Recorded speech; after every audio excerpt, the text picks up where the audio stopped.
রবিবার মানেই হচ্ছে স্পেশাল কিছু রান্না, স্পেশাল কিছু খাওয়া। আর এই স্পেশাল কিছু খাওয়ার মধ্যে নিশ্চয়ই ঝোলঝাল তো থাকবেই না। নিত্য নতুন কিছু করা, মেয়েদেরকে করে খাওয়ানো, এটাতেই আমার এবং আমার হাজব্যান্ডের আনন্দ বলতে পারে। তা আজকে আমরা করছি মাটন বিরিয়ানি। খুব একটা রোদের জোরও নেই, এইরকম ওয়েদারে খাওয়া যেতেই পারে।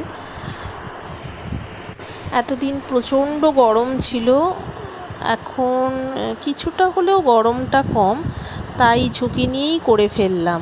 আবার নতুন করে গরম পড়ার আগে, সেই তীব্র গরম পড়ার আগেই ওই জন্য আজকে রান্নাটা করেই ফেললাম। বিরিয়ানি আমরা সবাই মোটামুটি খেতে ভালোবাসি, তাই না?